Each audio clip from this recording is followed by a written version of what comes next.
Stelle, Ivo! E questa? Questa è la colonna sonora dei nostri viaggi, tra paesaggi magnifici e storie incredibili. Pronto? Prontissimo! Via!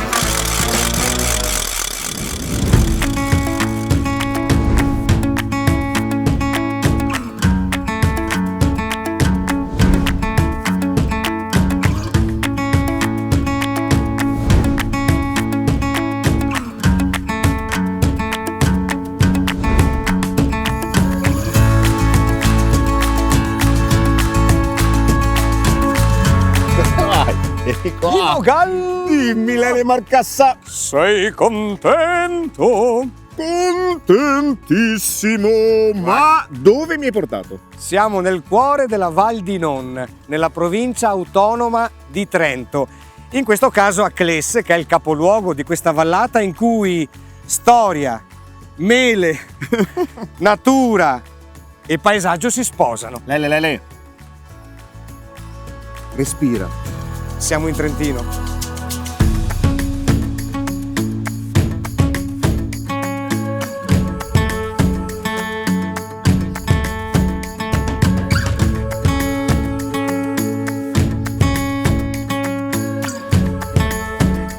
Benvenuti in Val di Non, la valle più ampia del Trentino. Una valle aperta, ma a noi piace raccontarla aperta anche in altri modi, aperta 365 giorni all'anno, perché è una valle che con lo scorrere delle stagioni muta nel paesaggio e offre tantissime esperienze.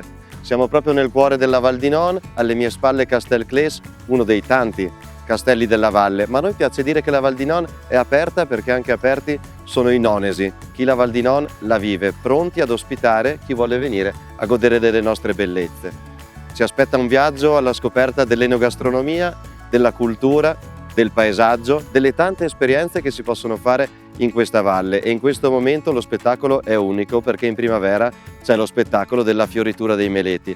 Chiaro, la Val di Non è famosa per le mele Melinda, ma in primavera è davvero una gioia per gli occhi vedere questa distesa di meleti in fiore. E quindi buon viaggio in Val di Non.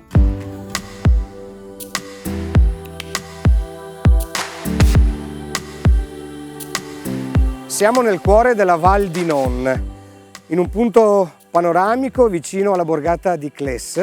Alle mie spalle il grande lago artificiale di Santa Giustina, luogo ideale per chi vuole trovare colline, boschi, laghi in un immenso altopiano, e poi con i santuari e i castelli che ci ricordano l'antica storia di queste comunità. In tempi remoti era chiamata Aunania, toponimo celtico legato alla popolazione degli Anauni. Ma perché era così importante? Perché questa vallata è sempre stato un luogo di transito, di cui passavano uomini, commerci e milizie verso il nord dell'Europa, motivo per cui sono stati costruiti tantissimi presidi militari, fortezze, castelli, che ancora oggi possiamo vedere con i nostri occhi e vivere di persona recandoci in Val di Non. Ora mi recherò nel cuore della borgata di Cles a visitare il Palazzo Assessorile, che è l'emblema, il simbolo che racchiude in sé una storia che dura da centinaia di anni.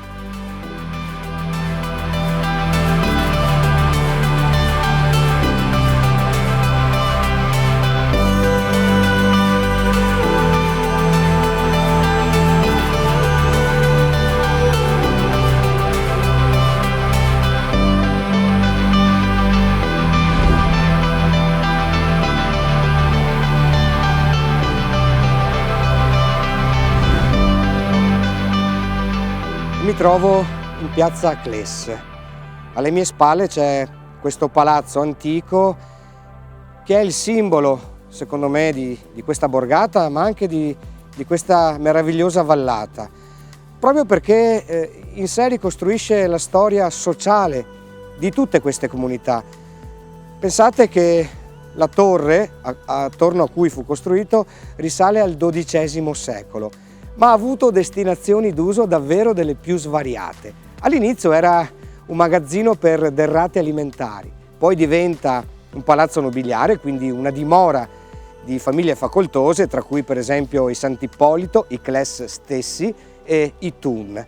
e poi dal 1679 diviene il Palazzo dei Capitani di Valle. Quindi nell'arco della sua storia è stato utilizzato per motivi commerciali, per motivi abitativi, una splendida dimora, e poi per motivi amministrativi e giudiziari. A un certo punto ha contenuto anche le prigioni all'interno di questa struttura architettonica e, come vedete, ha una facciata tardogotica con queste meravigliose bifore in stile veneziano, e poi trionfale al centro c'è un affresco del 1482 di impronta ovviamente nordica che ci mostra due angeli che sorreggono il simbolo araldico della casata dei Cles. Quindi un palazzo che per secoli ha rappresentato la storia sociale e amministrativa di questa importante comunità valliva. All'interno oggi c'è una mostra importante, temporanea, ma soprattutto delle stanze dove trionfa l'arte, dove trionfa il cromatismo e dove, perché no, davvero trionfa la bellezza culturale della Val di Non.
L'interno è stupefacente di questo palazzo.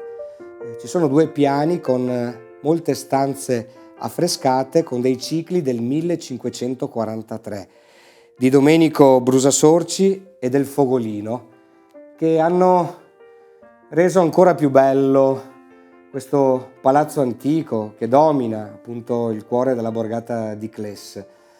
E questa è la stanza di Anna, la più importante, la più preziosa, perché se notate sulle pareti ci sono queste insegne bianche e rosse, c'è un intreccio quasi come fosse una tessitura in cui compare tantissime volte il nome Anna, che era Anna Wolkenstein, moglie di Ildebrando Cles, che peraltro sono dipinti su un affresco di questa stanza in una parata trionfale della famiglia con intorno una scena di caccia con il falcone, e lei appare in primo piano.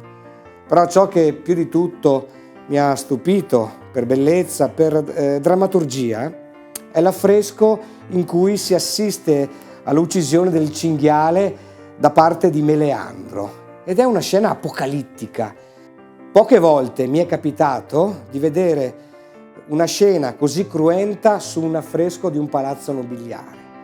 Al di là delle tinte che virano verso il rosso, quindi rendono quasi l'idea del sangue, della morte, dell'uccisione, c'è proprio questo assembramento di uomini che infilzano questo cinghiale con dei cani che più che cani sembrano delle belve infernali, quasi una sorta di rappresentazione di ciò che possiamo immaginare in un girone infernale dantesco. Ed è qui, non molto grande, ma molto evocativo, molto rappresentativo, quindi una scena di gioia, di festa, e una scena invece in cui sembra la morte essere la protagonista.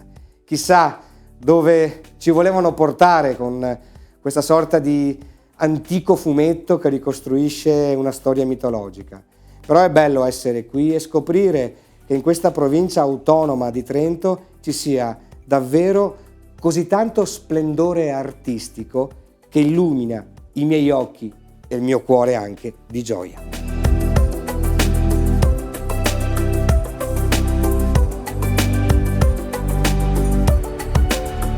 Fino al 9 giugno vi consigliamo di visitare la mostra Onde, dedicata all'illustrazione editoriale contemporanea. proprio come un'onda, vi trascinerà attraverso i 3 piani di questo antico e meraviglioso palazzo alla scoperta delle opere dei più importanti illustratori mondiali.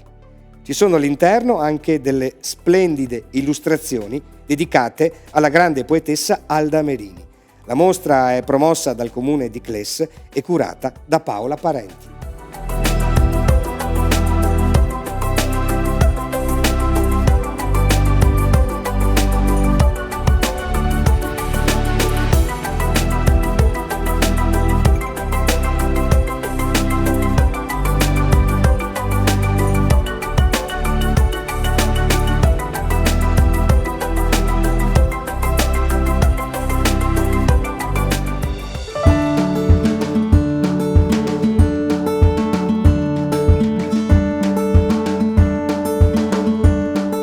E finalmente siamo nel cuore di un grande meleto della Val di Non, dove si produce la mitica Melinda. Esatto, che emozione. E siamo con Cristina, grazie di averci accolto. Grazie a voi. Qui si fa un gran lavoro e c'è tanta gente che opera. Dacci un po' di numeri, Cristina. Allora, a Melinda sono consorziati circa 1200 agricoltori, pressappoco 4000 persone che lavorano. Ecco.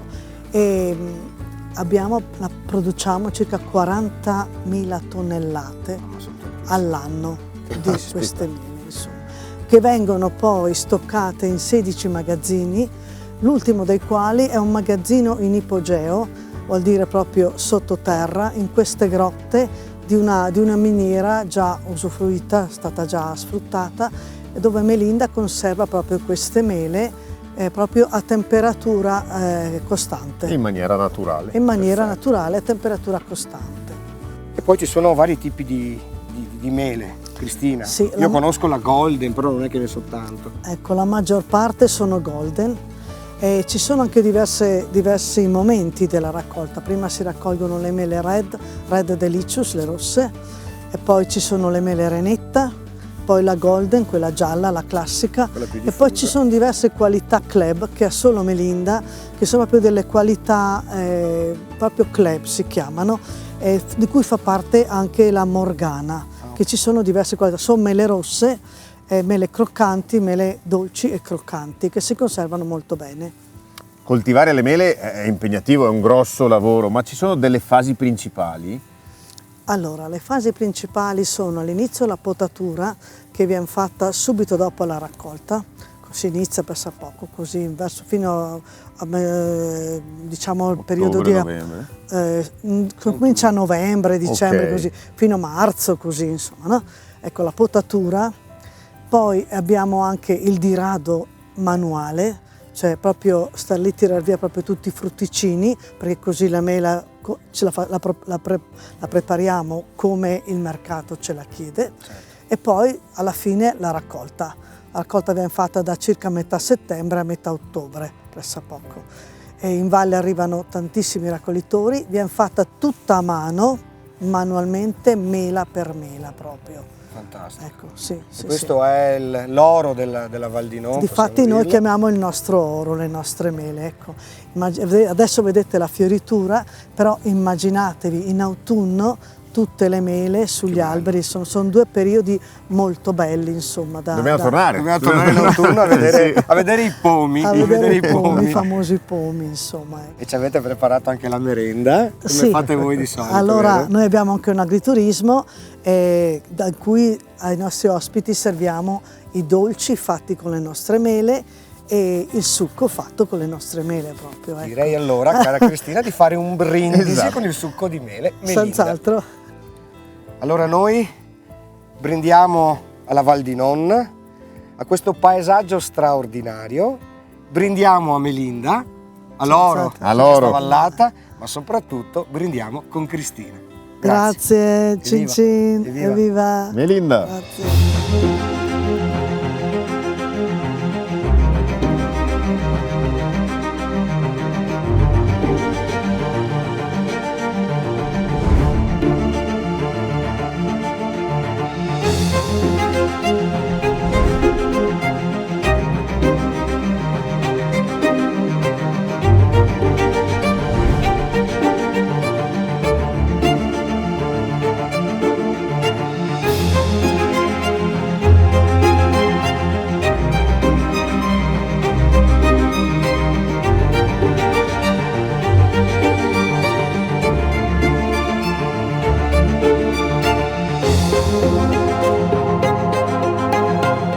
trovo nei pressi della diga che crea questo gigantesco invaso che è il lago di Santa Giustina. Pensate, il lago artificiale più grande della provincia di Trento, e quando è stato costruito e inaugurato poi nel 1951 era la diga più alta d'Europa con i suoi 152 metri. L'invaso tiene una quantità d'acqua incredibile, si parla di 182 milioni di metri cubi d'acqua che alimentano ovviamente questa grande centrale idroelettrica che è una delle più importanti d'Italia. È diventato un elemento caratteristico della Val di Non perché questo enorme bacino ha finalità anche turistiche, crea un paesaggio davvero unico, incastonato in questa valle.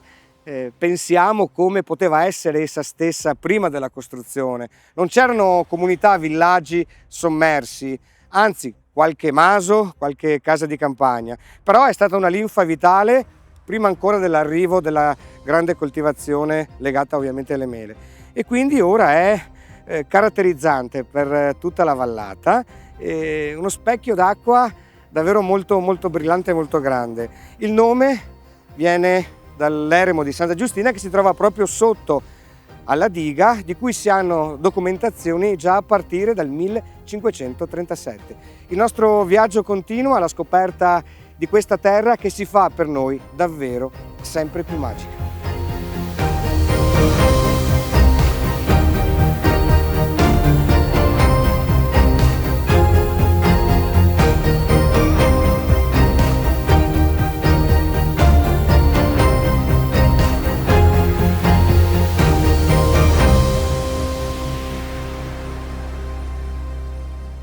Sola che così fiera vai, non la rimpiangerai.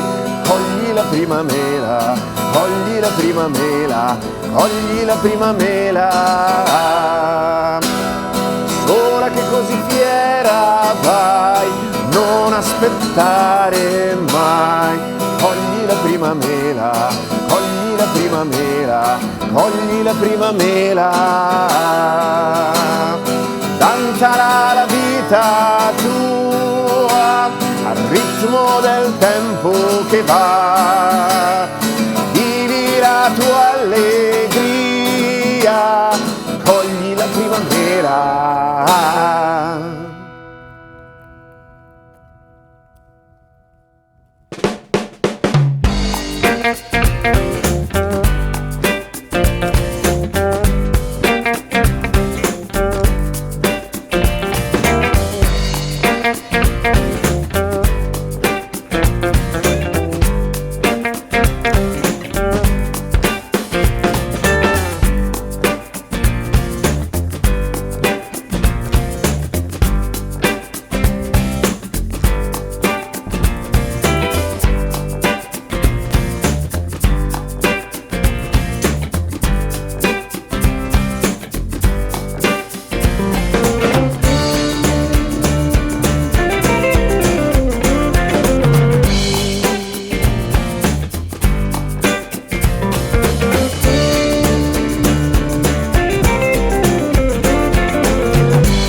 emozioni!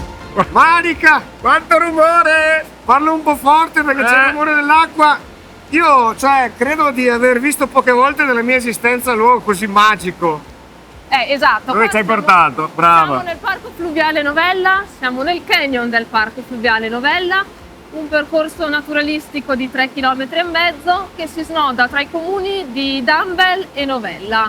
Novella è il nome del torrente che abbiamo sotto i nostri piedi. Che sta urlando. Si fa sentire. Ed è l'artefice del nostro paesaggio. Abbiamo detto ci troviamo in un canyon, il Novella ha scavato questo paesaggio nel corso di 20.000 anni, ha eroso la roccia, ha scavato fino ad arrivare dove si trova oggi e sta ancora scavando, i lavori sono ancora in corso. Quest'acqua va poi, credo, nel lago, vero? Quest'acqua va nel lago di Santa Giustina, partendo dal lago di Santa Giustina troviamo 4 canyon, noi qua siamo alla fine del terzo. Abbiamo attraversato a piedi il quarto, i primi 2 canyon invece si possono attraversare solo di acqua, quindi pagaiando a bordo di un kayak. Poi quest'acqua serve anche a qualcosa. Quest'acqua serve per produrre l'energia idroelettrica. Qui si trova la più antica centrale della Val di Non, che è tuttora funzionante, costruita agli inizi del 1900, messa in funzione nel 1902. Vero. Ma se uno volesse visitare questo luogo davvero straordinario, come si fa, Marica? Allora, a seconda dei periodi, il Parco Fluviale Novella è visitabile su prenotazione o ad ingresso libero ad orario continuato. Sul sito www.parcofluvialenovella.it trovate i dettagli per i vari orari. E siamo aperti da inizio aprile a inizio novembre, a seconda delle condizioni meteo. Fantastico. Grazie Marica! Grazie! Continuiamo però. Sì. Manda avanti a noi. Certo. Non mi fido di te. No? Vai Marica!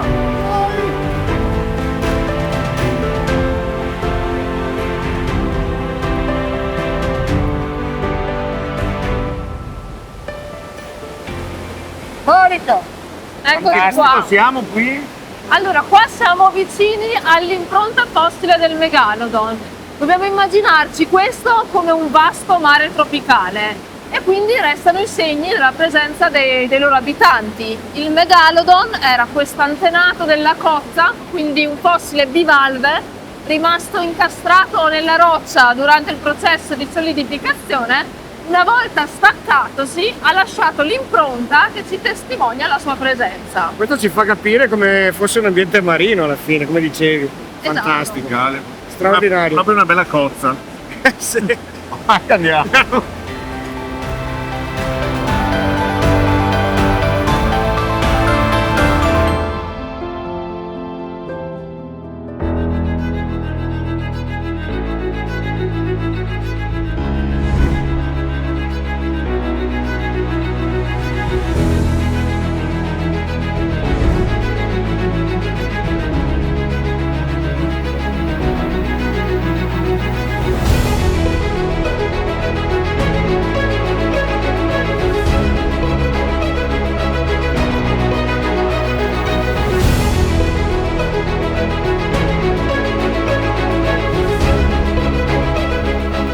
Spettacolo, che profumo! Da pochi giorni tutte queste piante di melo sono fiorite improvvisamente e tutta questa vallata, stiamo vedendo, è colorata di bianco, è tutta profumata. Alle mie spalle c'è questa meraviglia architettonica, Castel Valer, molto importante per la Val di Non, che oggi è tutta in fiore. Questo castello è stato costruito nel 1211 dai conti d'Appiano che governavano la Val di Cembra, anche se la documentazione più antica che parla di questa fortificazione risale al 1297, quando ci fu l'espansione del dominio tirolese in queste vallate. La fortezza venne espugnata nel XIII secolo dal condottiero Ulderico I al soldo di Mainardo II del Tirolo.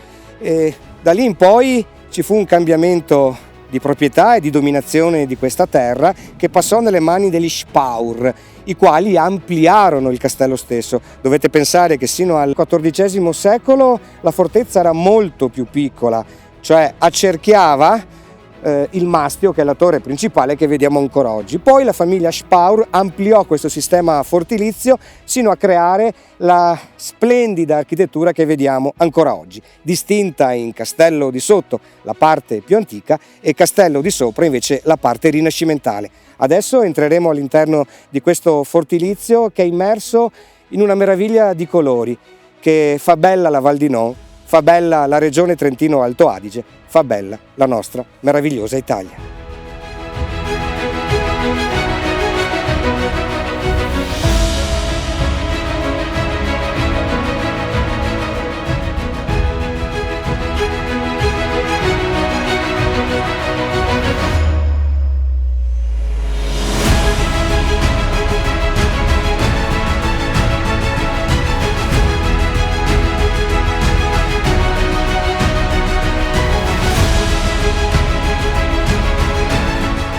Abbiamo incontrato Lorenzo, ringrazio Buongiorno. per la gentilezza, per l'accoglienza. Io appena sono entrato qua ho detto ma questo posto è bellissimo, è un vero castello.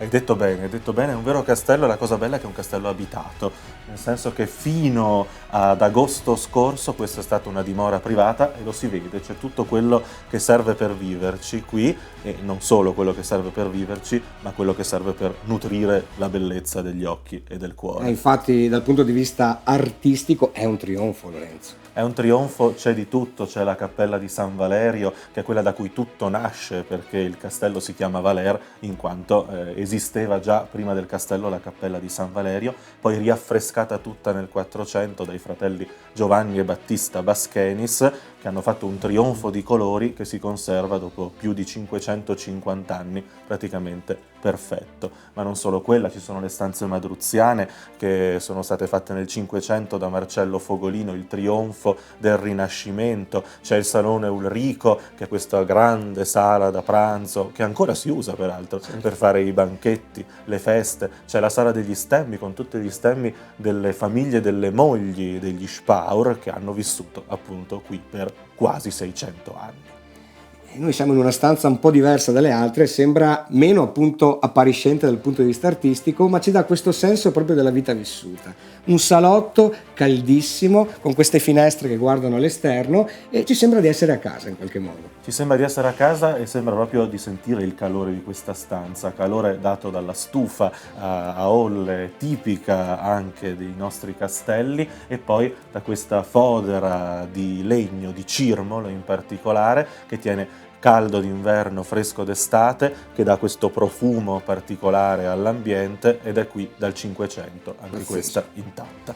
Comunque questo è un castello, ma c'è una rete pazzesca in Trentino, sono tantissimi, molti visitabili. Moltissimi visitabili, in Val di Non in particolare, perché la Val di Non è la valle dei castelli, la valle trentina col maggior numero di castelli, ce ne sono quasi 40, e tra questi molti si visitano: Castel Valera appunto, Castel Coredo, Castel Nanno, Castel Thun, Castel Belasi. Sono tutti castelli in cui uno può entrare e sentirsi nobile per un giorno. O anche per una settimana, perché no? Nel senso che se uno volesse organizzarsi la vacanza dei castelli, arriva a Val di Non e trova soddisfazione completa. Trova tutto quello che serve per starci bene. Grazie Lorenzo. Grazie a voi. Grazie di cuore.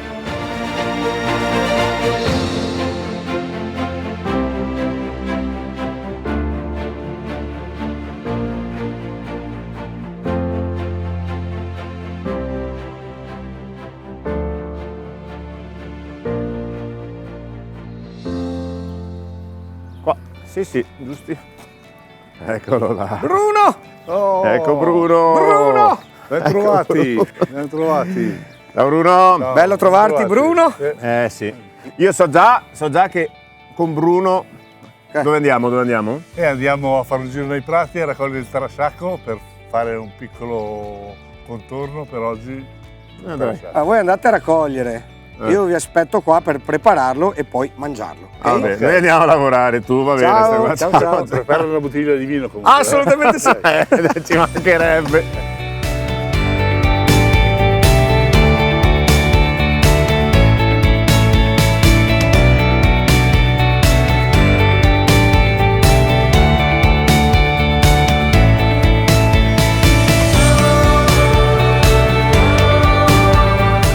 faccio vedere come si fa la raccolta.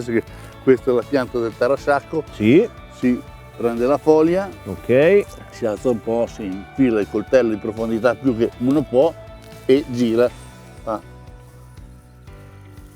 E viene raccolto il tarasciacco. Questo è il tarasciacco Bisogna lasciare un raccolto. po' di radice. Sì, bisogna lasciare un po' di radice perché per la compattezza, perché dopo sulla lavorazione vediamo, qua possiamo fare una lavorazione e metterlo su aceto, questo invece possiamo farlo lesso e mangiarlo in insalata con la pancetta, con l'uovo, con quello che uno desidera. Ecco, E così questo- crudo si può?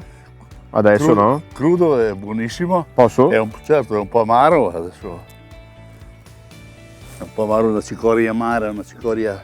Ma si sente la freschezza proprio. certo, specialmente quest'ora del mattino c'è ancora la rugiada. Però, Ecco. tanto. Un'altra cosa che si può fare è il cappero del tarasciacco. Questo è il cappero del tarasciacco, quando è chiuso così si può raccogliere e mettere sotto acqua e aceto in agro e mangiarlo come un cappero.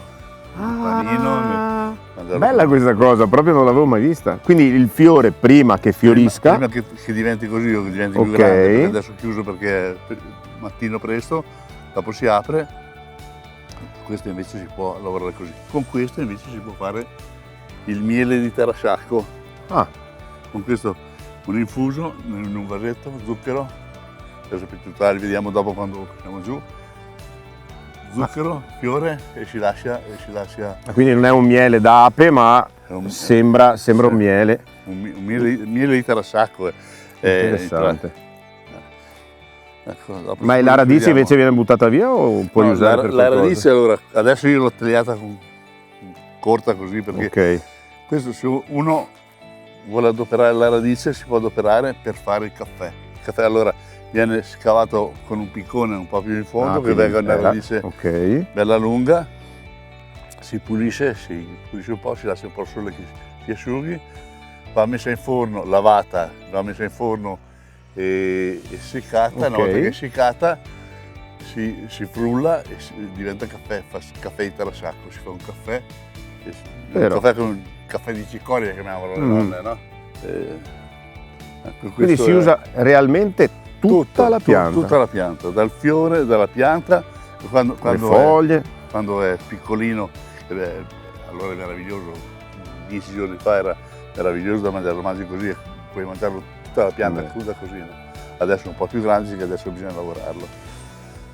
Dai, allora continuiamo la raccolta. Posso provare anch'io a raccogliere uno? Certo. Però devi dirmi tu quale. Vai, Qua questo. ce ne sono due paio. Allora.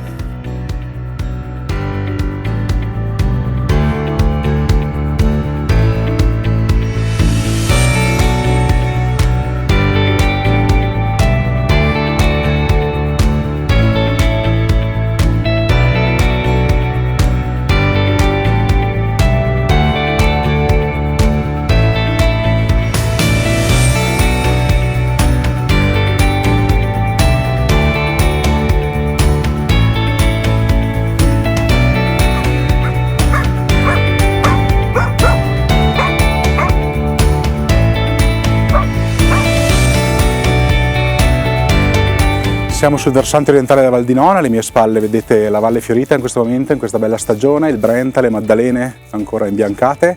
Noi del Pineta siamo specializzati in accompagnare i nostri ospiti in fantastiche escursioni sulle nostre montagne, passeggiate fra i meli in fiore, escursioni in bike anche tra i castelli della valle. Questa è la bella stagione, si sta aprendo e siamo onorati di potervi aspettare per accompagnarvi in queste fantastiche esperienze.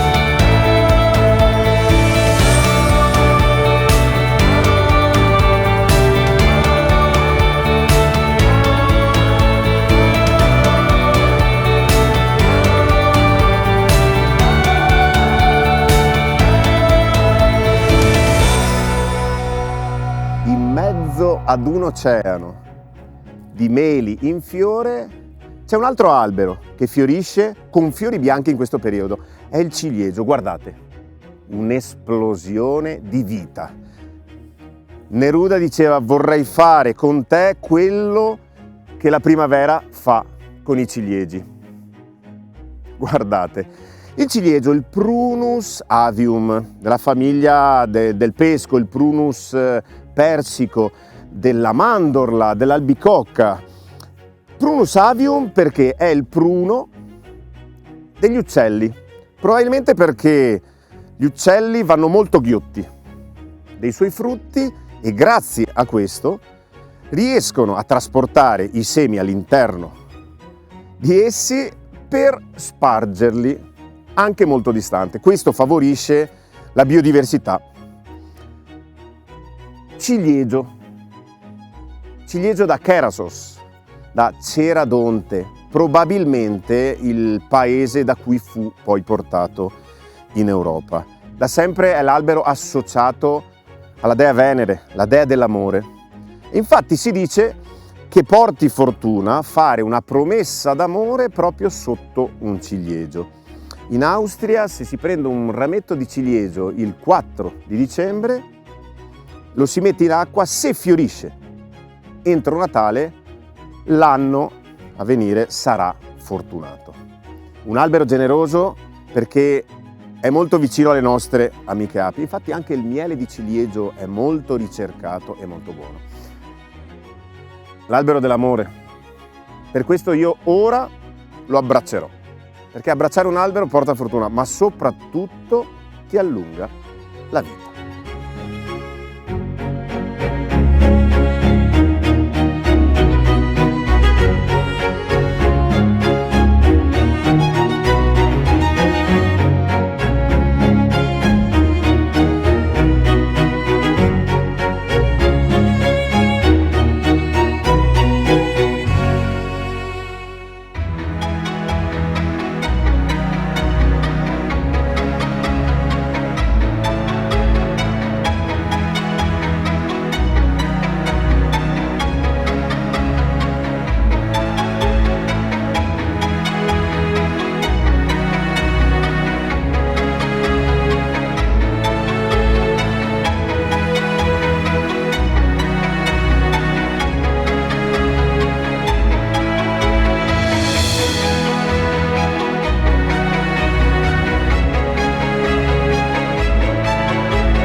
Qua davanti abbiamo il tarasciacco che abbiamo appena raccolto. Esatto, con Ivo. E adesso cerchiamo di trasformarlo. perfetto, da cosa cominciamo? Allora, possiamo incominciare dal tarasciacco che abbiamo fatto vedere come si raccoglie e Sì, che cosa si è il pulisce. tarasciacco. Questo è il tarasciacco che abbiamo famosi raccolto, capperi. i famosi capperi, e per conservarli si lavano Sì.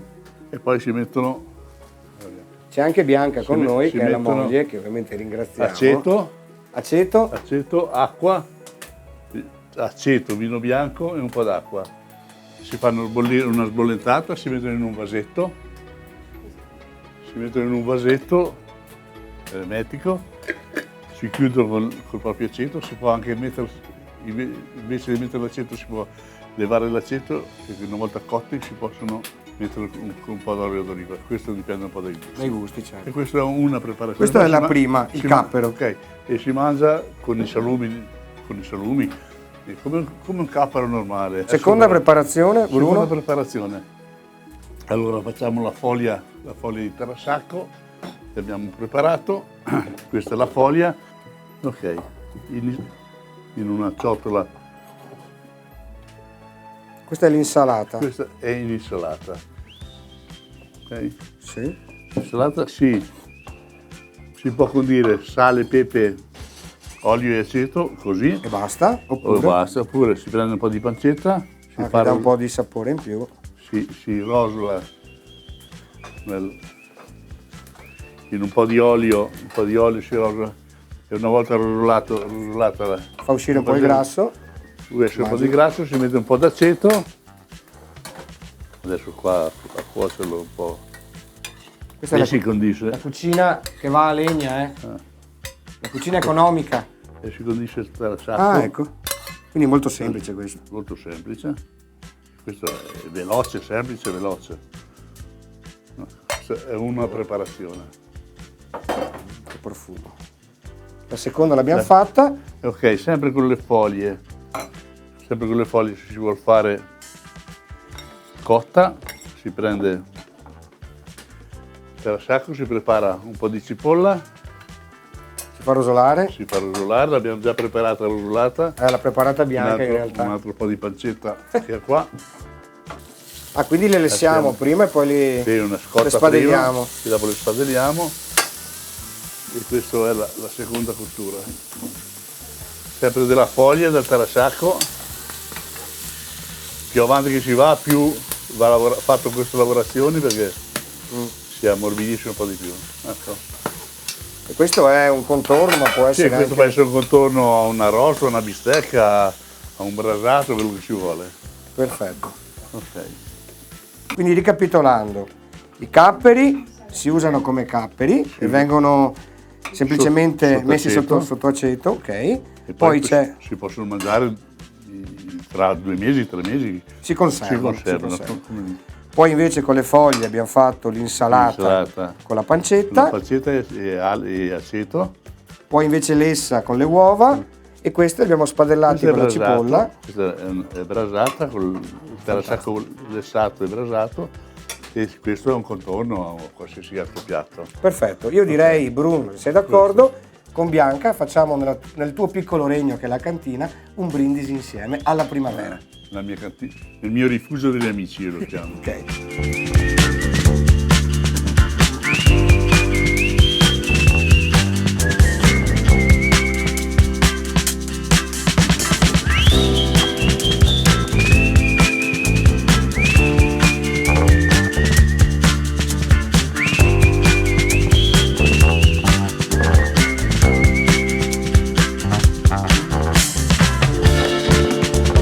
Allora io ringrazio Bianca e Bruno che ci hanno preparato il tarassaco, il frutto di questa stagione, non solo mele in Val di Non ma tante altre cose, e mi hanno portato nella stanza degli amici dove si ritrovano a passare dei momenti di serenità, e di gioia e di allegria.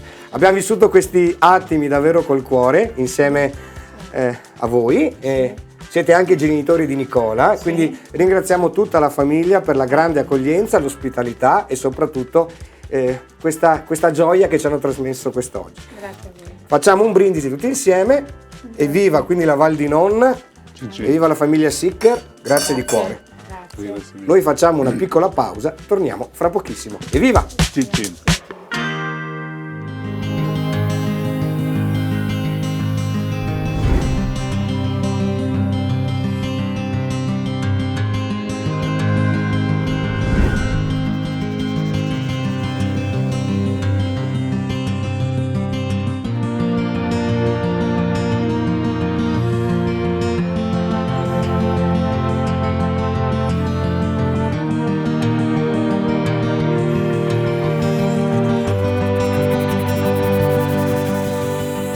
Ma Lele, dov'è che siamo qua? Hai visto che roba? Sì, ho visto che roba, ma... Un castello di quelli... castello! Perché qui, e adesso lo capiremo meglio, tra le tante attività che si fanno in Val di Non c'è anche la visita e picnic al castello di Nanno. Bello! Quindi suono il campanello? No, non si può perché non c'è. Ah, è un castello? È Quindi antico. busso? Bussa Provo. e ci sarà Sara, spero. Esatto. C'è Sara! Ciao, C'è benvenuti! Sara. Ciao, Ciao, ciao. come stai? Prego, bene, grazie. Castellana. La Castellana. Prego. Prego, sovrano. Guarda, vi vedi? accolgo con dei Ecco, vedi? cestini perché vi porto a fare Che un bel picnic nei giardini di Castellanno. Fantastico. Bello, non vedo l'ora. Non ho mai fatto un picnic nella mia esistenza. Dai. Prima Quello volta. sei ogni tanto così triste. Però Castelnanno mi ispira. Ma questi picnic, chi è che li fa poi alla fine? Cioè, Allora, questa è una delle tante iniziative e attività che proponiamo come associazione Strada della Mela e dei Sapori in collaborazione con APT Val di Non. E quindi proprio in questo periodo, durante la fioritura dei meli, si può fare un picnic qui nei giardini di Castelnanno ammirando i meli in fiore. fantastico. Ti vedo un po' rigido. Ah, scusa. È uno dei tanti castelli, questo non è utilizzato, l'interno non è utilizzato, però dà proprio il senso del castello. Sì, quello, del ha proprio il mistero. suo fascino. Ci È un sono dei fantasmi, credo, dentro. Mistrelli. Allora, probabilmente i fantasmi delle streghe che qui pare che siano state Pensa un po'. bruciate. Vabbè, noi mangiamo però. Sì, picnic. Ok. Addirittura le coperte. Fantastico. sì. Un vero Cioè, picnic. tutto vero, È tutto vero, è tutto vero. Picnic. Il picnic. Eccolo qua. La coperta, che belle che sono. Cestino. Oh. Eccoci qua. Beh, ciao. Ciao a tutti. Comodo. Poi sarà difficile rialzarsi. Cara Sara, ma cosa c'è dentro questo bellissimo cestino? Un sacco di cose buone. Infatti. Ci sono i prodotti dei nostri associati, perché c'è da dire che ci chiamiamo Strada della Mela e dei sapori, quindi non abbiamo soci solo produttori di mele, ma diciamo tutti i produttori enogastronomici del territorio. Quindi abbiamo un panino, forse tu hai il panino con la mortandela, mentre lui ha il panino con lo speck, quindi diciamo tutto il comparto dei salumi, delle macellerie. Io ho un panino con il formaggio, quindi i caseifici, tutti i caseifici della Val di Non e della Val di Sole. Ovviamente la mela non può mancare, il succo di mela di Melinda, che è ovviamente un nostro associato, e abbiamo una birra artigianale di uno dei birrifici qui della zona, e poi c'è un dolcetto che è stato preparato dai nostri amici del Pineta. E questa borraccia bellissima? Questa è una borraccia che abbiamo realizzato qualche anno fa per un progetto proprio per evitare di dare le bottiglie usa e getta, anche se proprio qui in Val di Sole c'è l'acqua Peio, che è famosa un po' in tutta Italia, però comunque loro hanno le bottiglie in plastica usa e getta, e quindi abbiamo pensato di realizzare queste borracce che una persona può poi portarsi via e riutilizzare altre volte. Bello. Ascolta, ma ti volevo chiedere, a parte questa magnificenza, questo luogo così bello, incantevole, è il caso di dire, visto che è un castello, ma voi in questo periodo cosa proponete come associazione? E proprio in questo periodo siamo nel pieno della rassegna Aprile Dolce Fiorire, che trovate il piccolo Deplian all'interno del cestino. È una rassegna che va avanti fino al 2 maggio, che raccoglie esperienze di iniziative proposte proprio dalle aziende nostre associate, legate alla fioritura dei meli e alla primavera in generale. E adesso a maggio ci sarà Cerevisia, ritorna dopo qualche anno di stop una festa proprio dedicata alle birre artigianali, e non è un evento organizzato direttamente da noi, è organizzato dalla Proloco di Fondo, però noi collaboriamo e abbiamo ad esempio realizzato una rassegna all'interno dei ristoranti di avvicinamento a questa Cerevisia, dove i ristoranti andranno a proporre menù con abbinamento alle birre artigianali. Poi c'è il grande evento della Val di Non, che è a ottobre se non sbaglio. Esatto, sempre il secondo fine settimana di ottobre, e vi aspettiamo per Pomaria. Che ovviamente l'evento legato alla mela, alla fine della raccolta, è proprio una celebrazione di questo momento, e dove si celebra la mela in tutte le sue sfaccettature. Sara, che dici, mangiamo? Certo. Sì, ma l'ultima domanda, scusa Lele, ma e se io finisco quest'acqua, basta? Cosa faccio? Ti bevi la birra?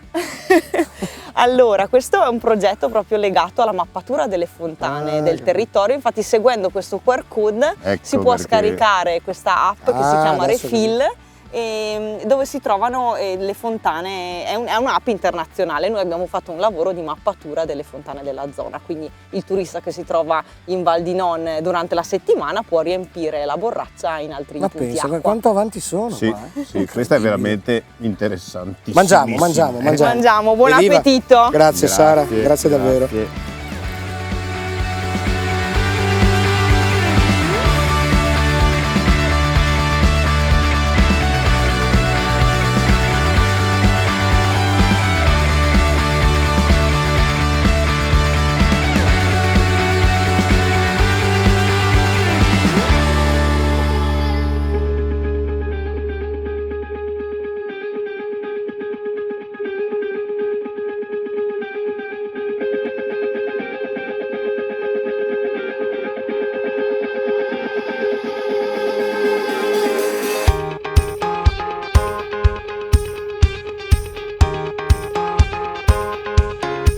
L'arte, l'ingegno, la creatività, l'esperienza che passa attraverso le mani crea un artigiano.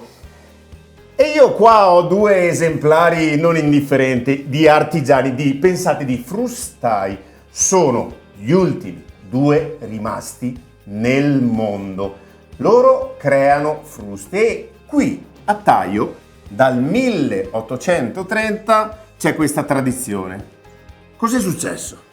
Beh, un nostro compaesano è andato a Salorno, in Alto Adige, e siccome passavano i carrettieri e con le fruste, ha visto che ci sono queste fruste, ha voluto provare anche lui A farle. E allora è venuto, prima è andato a Brescia perché sapeva che c'era qualcuno che ha voluto imparare lì, poi è venuto a Taio con altri 2 amici, ha incominciato e dopo pian piano sono aumentati. L'attività si è sviluppata. Sì, esatto. E alla fine quasi tutto, se non tutto il paese faceva questo. Sì, Si è arrivati a praticamente. 350 persone che lavoravano Esatto. per le fruste.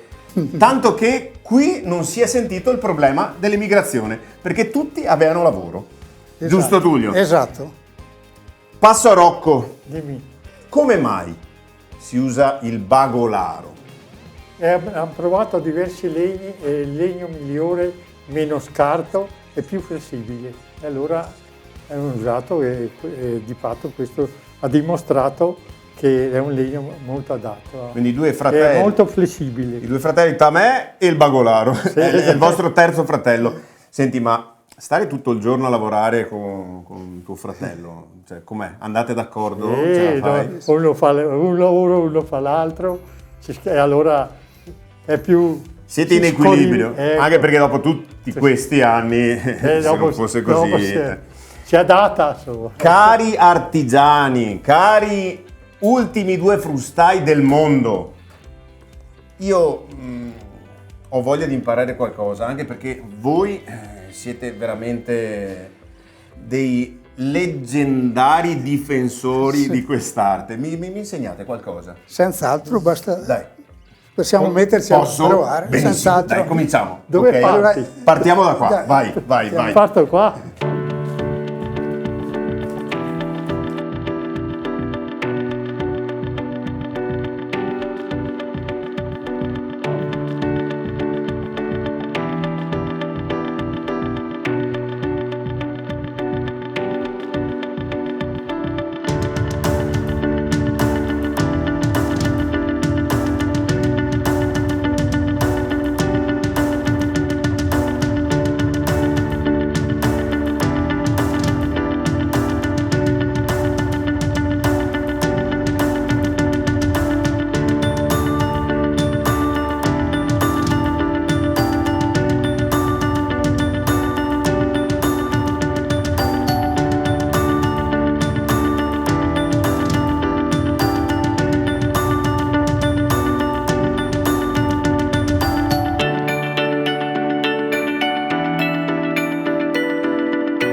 Emozionato per aver provato a creare una frusta assieme ai fratelli Tamè.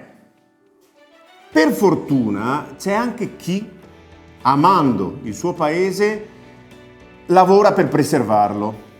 Infatti c'è chi ha creato l'associazione Taio. Anzi, ce lo dice Armando, perché sbaglio sempre. Come si chiama l'associazione? Si chiama Taio Ieri per non dimenticare. Bravo Presidente. Di cosa si occupa l'associazione? L'associazione si occupa a valorizzare la storia del paese di Taio nei suoi 3 punti cardini, che sono l'industria dei maci da frusta, la storica sorgente rosa con i vecchi mulini, che per centinaia di anni ha fatto funzionare diversi mulini. Ecco, noi abbiamo voluto creare questo museo per non dimenticare la storia dei manci da frusta. Abbiamo inserito tutta l'attrezzatura che serviva e che serve tuttora per la costruzione dei manci da frusta. E per i visitatori abbiamo 3 volontari, basta un colpo di telefono e noi siamo pronti a portarli a visitare. Nel museo verrà esposta tutta la lavorazione dei manci da frusta e successivamente si farà vedere l'attrezzatura. Volendo li portate anche ed inoltre li accompagniamo alla Sorgente Rosa e fa visitare i vecchi mulini, sempre su richiesta, insomma, ecco. Noi siamo disponibili. Quindi basta una chiamata e loro Noi ci sono. siamo pronti. Loro ci sono per non dimenticare, giusto La Armando? storia del paese di Taio ieri per non dimenticare. Perfetto. E noi non dimentichiamo.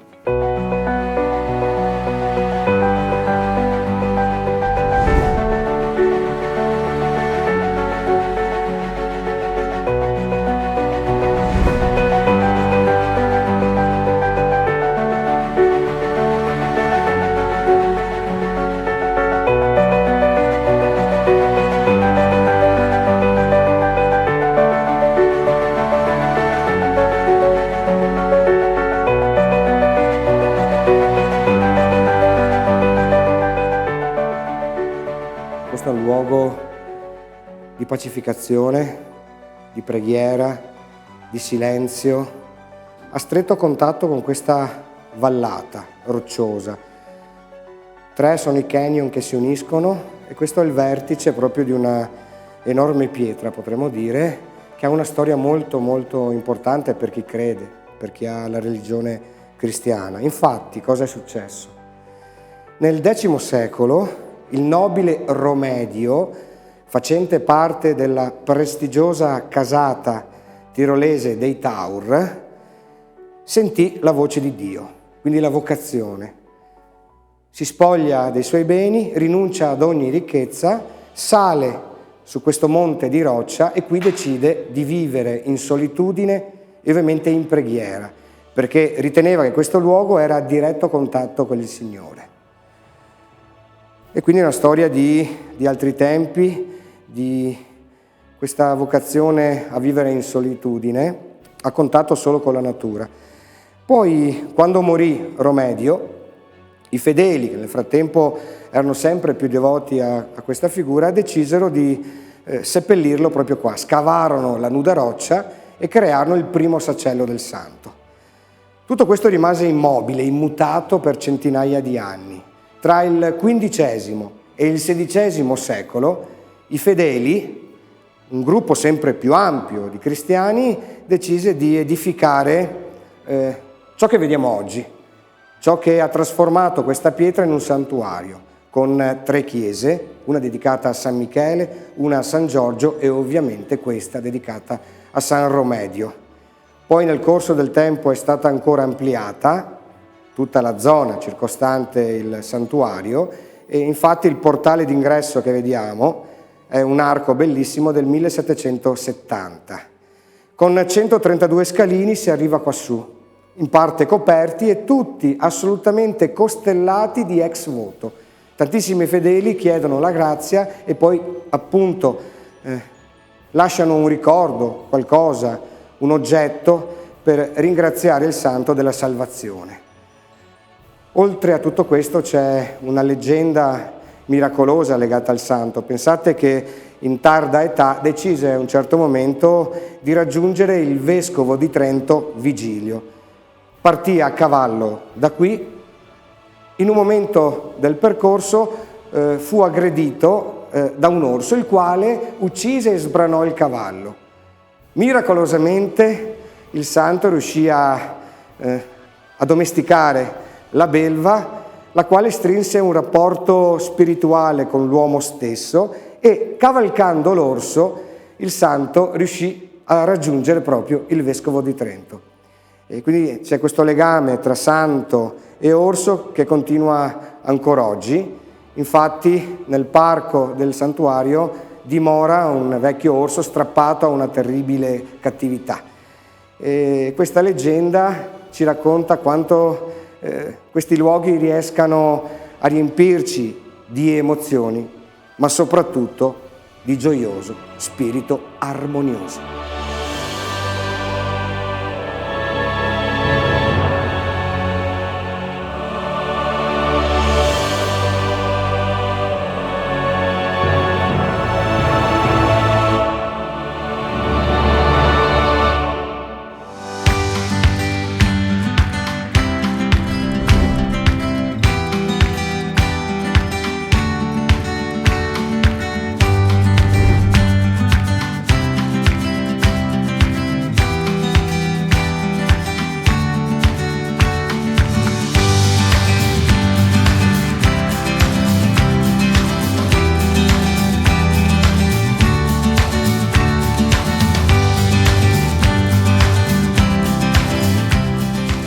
Stefano? Ciao ragazzi, Stefano, buongiorno. l'uomo Che Ciao. piacere. Cavallo. Piacere, Stefano. Allora, Tutto bene? Siete benissimo. pronti? Io non molto in realtà, però tu mi devi rassicurare. Vedrai che vi faccio fare una bella esperienza. Perché la Val di Non la si vive anche a cavallo. Certo. Fantastico. Una bellissima esperienza adatta appunto a principianti, bambini, famiglie, proprio una bella opportunità per tutti. Quindi facciamo un percorso lungo il lago di... Lungo il lago di Tavon e lungo il lago di Cordo. Perfetto, andiamo? Percorriamo. Vai. Cavalliamo.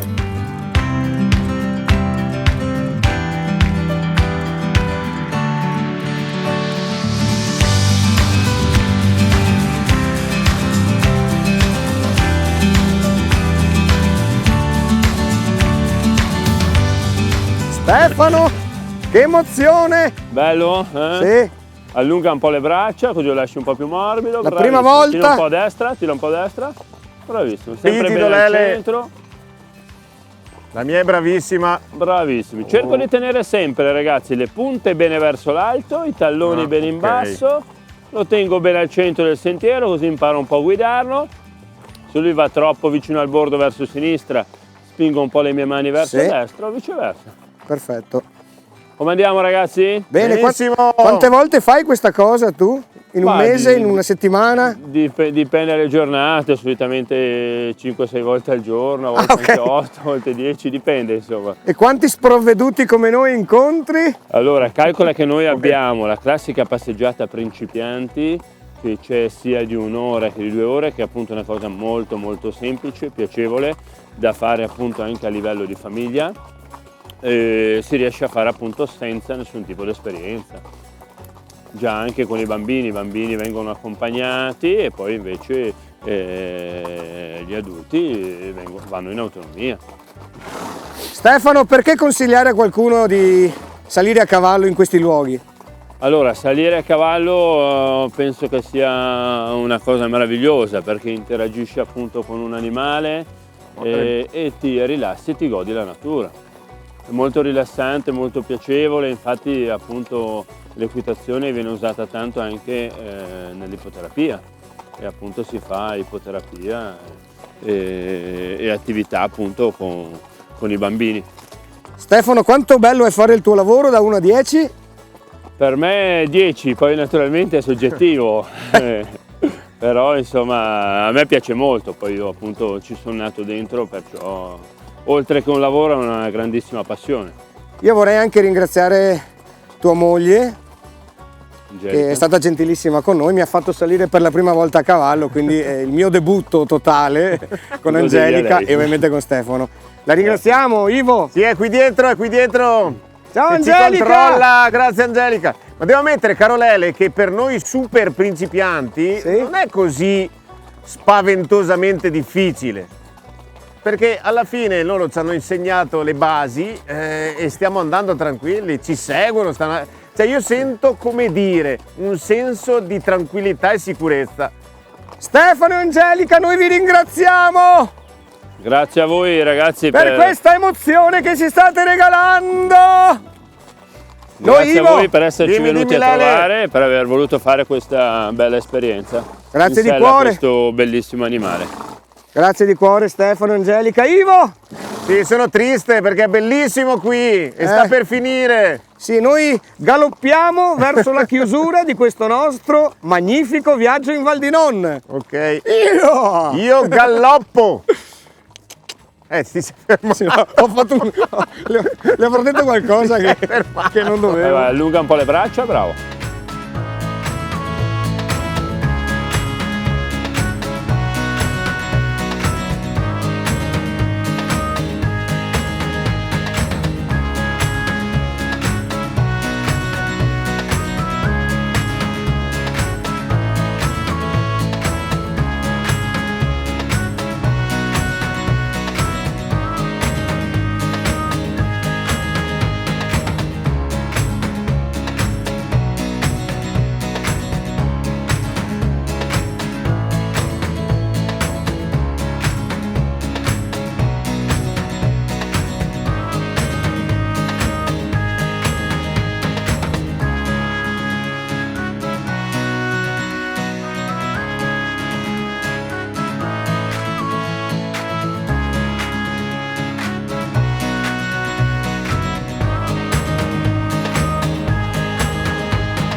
Gallo? Dimmi Lele Marcassa. Sei contento? Contentissimo. Guarda che spettacolo. Sì. Questo luogo magnifico unisce insieme le Dolomiti, le colline, i laghi, i castelli, i santuari e la storia e soprattutto il paesaggio. Finisce questa nostra avventura nella meravigliosa Val di Non. Se sei d'accordo, sì, mi piacerebbe leggerti un paio di righe di Matteo Righetto. È uscito con questo bellissimo romanzo che si chiama Il sentiero selvatico. E questa è la protagonista del romanzo, che si chiama Tina, una stria, che dice: intorno a lei si stavano risvegliando i suoni del bosco. Ebbe un brivido, ma non di freddo. Chiuse gli occhi, respirò a fondo. Il canto delle cince, degli zigoli e dei fringuelli riempì l'aria di una leggerezza per lei benefica. Si sentiva già meglio, riaprì gli occhi. La foresta era incantevole.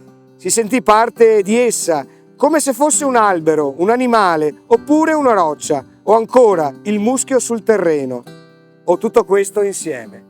Da Ivo Gallo, ma soprattutto da Lele Marcassa, termina questa avventura in Val di Non. Se vorrete, ci vediamo ancora nella prossima puntata. Ciao a tutti e grazie. Qui Val di Non, a batterci le mani, a mettere le bandiere sui balconi. Sono arrivati i re dei ciarlatani, i veri quinti sopra il carrozzone. Venite tutti in piazza fra 2 ore, vi riempirete gli occhi di parole, la gola di sospiri per amore e il cuor farà 3000 capriole.